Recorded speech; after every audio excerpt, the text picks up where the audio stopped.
তো আমি হঠাৎ করে উপরে তাকিয়ে দেখি ব্লু কালারের একটা মোবাইল দিয়ে কিছু ভিডিও বা ছবি নেওয়া হচ্ছে। সেটা আমি দেখে সঙ্গে সঙ্গে চিৎকার করে বাড়ির লোককে জানিয়েছি।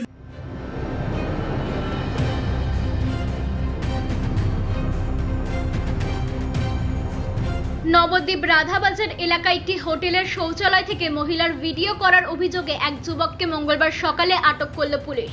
পুলিশ সূত্রের খবর, অভিযুক্ত যুবকের নাম সৈকত দত্ত। তার বাড়ি হাওড়া জেলায়।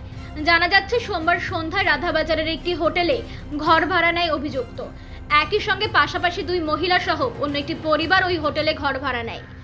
মঙ্গলবার সকাল 7:30 নাগাদ পাশের ঘরে থাকা যুবক শৌচালয়ের ভেন্টিলেটর দিয়ে এক মহিলার ভিডিও মোবাইলে ধারণ করে বলে অভিযোগ।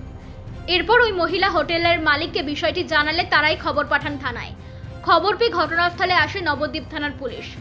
ওই হোটেলের মধ্যে বেশ কিছুক্ষণ জিজ্ঞাসাবাদের পর অভিযুক্ত যুবককে নিয়ে যাওয়া হয় নবদ্বীপ থানায়।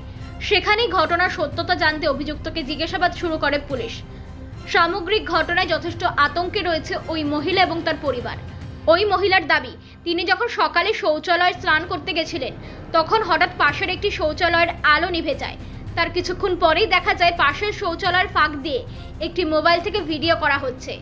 এরপরেই হোটেল মালিককে বিষয়টি জানালে তারাই পুলিশকে খবর দেয়। আমি সকাল 7:30 নাগাদ বাথরুমে গেছি। সেখানে আমি লাইট নেবানোর একটা শব্দ পেয়েছি পাশের বাথরুমে। সে লাইট নেবানোর শব্দ পেয়েছি, তো আমি আর ভেন্টিলেটর দিয়ে দেখিনি কিছু। তো আমি হঠাৎ করে উপরে তাকিয়ে দেখি ব্লু কালারের একটা মোবাইল দিয়ে কিছু ভিডিও বা ছবি নেওয়া হচ্ছে। সেটা আমি দেখে সঙ্গে সঙ্গে চিৎকার করে বাড়ির লোককে জানিয়েছি, মা দেখো কিছু কেউ মোবাইল দিয়ে কিছু করছে। সঙ্গে সঙ্গে রিসেপশনে এসে খবর দেওয়াতে তখন থেকে তদারকি করা হচ্ছে ব্যাপারটা।